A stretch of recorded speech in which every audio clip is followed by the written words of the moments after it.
Sunnie Bee. Let's play. In today's tutorial, we are learning about our well-being. We are learning to be positive and set ourselves goals using affirmation cards.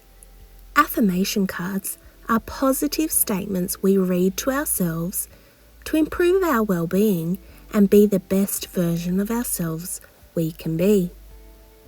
There are 12 affirmation cards in the Sunnie Bee set. When you choose your card each day, you can put it in the Sunnie Bee card holder.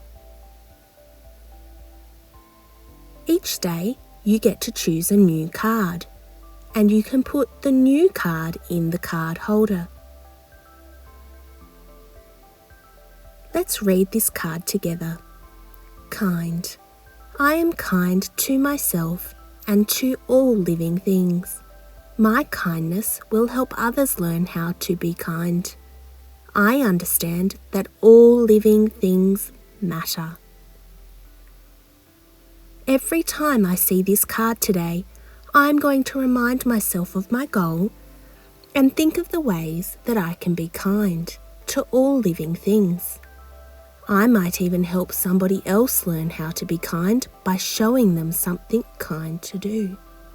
Tomorrow, I will choose my next card and put it in my card holder.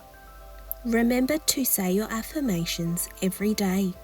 You will start to feel more confident. You might find you are more proud of yourself. Well done on shaping yourself to be the best person you can be. At the end of the day, check in and talk to someone in your home and tell them the incredible things you did to live out your affirmation today. You have been learning with Sunnie Bee. See you next time.